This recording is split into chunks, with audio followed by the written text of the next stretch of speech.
Our World Cup opener is finally upon us, and judging by the sea of St. George's flags across the country, Britain has been prepared and ready for kickoff since last year.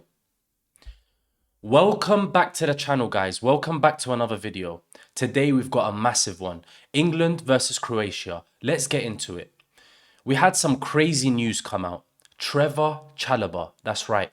Trevor Chalobah is replacing Tino Livramento, who unfortunately got injured.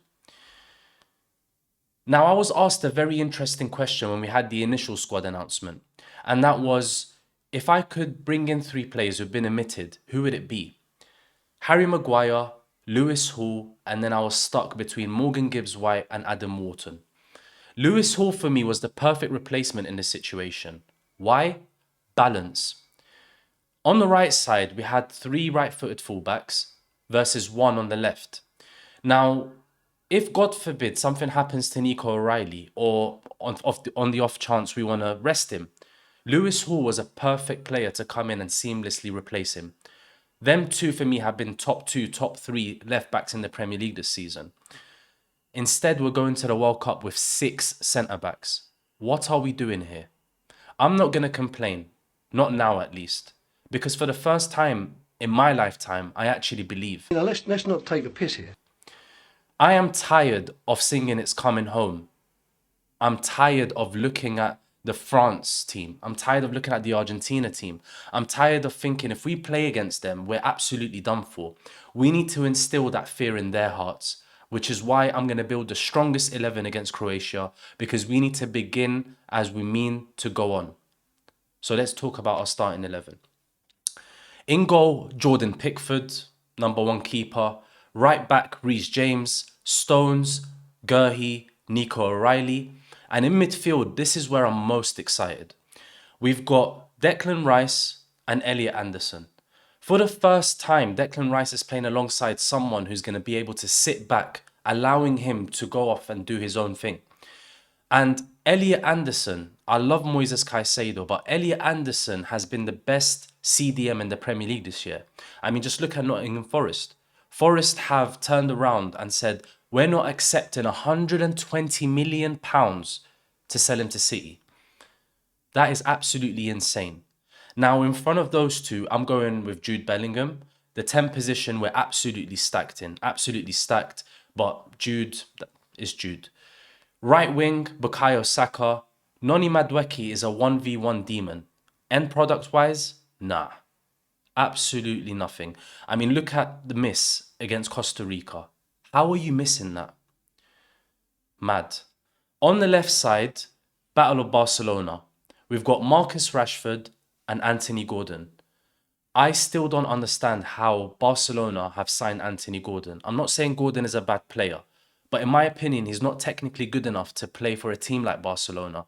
It definitely has something to do with him being able to speak Spanish. Now, I'm going with Marcus Rashford to start in the left wing position. And the reason being is, I think Anthony Gordon could be our secret weapon, especially in these conditions when it's gone 60 minutes, 70 minutes. The players are all shattered, they're all tired, legs are gone. Gordon comes in and gives us that pace in behind. And that could be the difference maker in a tournament like this. Up front, Ivan Toney. No, I'm joking. Harry Kane, the main man, obviously. And I don't need to explain why. Now, before I give my score predictions, I want to briefly talk about the Croatia squad. I mentioned legs. This is a squad that is aging. It's going through this transition stage, but at the end of the day, they don't have enough youngsters coming through, and I think they have a quite of an imbalanced squad. Now, when you look at their players, obviously they've got the likes of Gvardiol. They've also got this kid who plays at Tottenham, Voskovic, who's going to Brighton, which means Chelsea will end up signing him in a year or two. Modric, Ballon d'Or winner, 40 years old.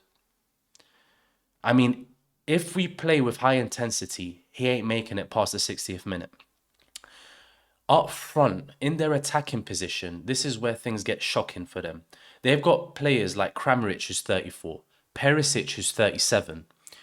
The only issue and worry I've got from this game is the fact that Croatia in general, we know, are always a tough side to play against. They play as a team. And one of the reasons why they're so solid is their manager. His name was Latko Dalic. He's been there for nearly 9 years. So obviously he knows his squad inside out. They always are a fierce team to play against.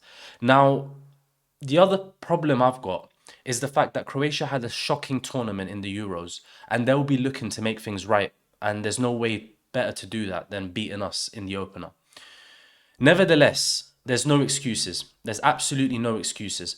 I think we've got more than enough to put Croatia to the side and beat them convincingly. Now, I see Croatia scoring a goal from a set piece for some reason.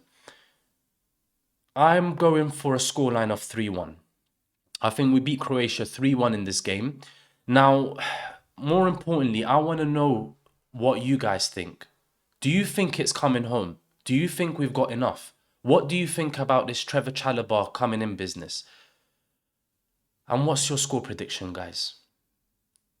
Let's leave the negativity behind us. We do this every single time England go into a tournament. Let's be positive. Come on, England.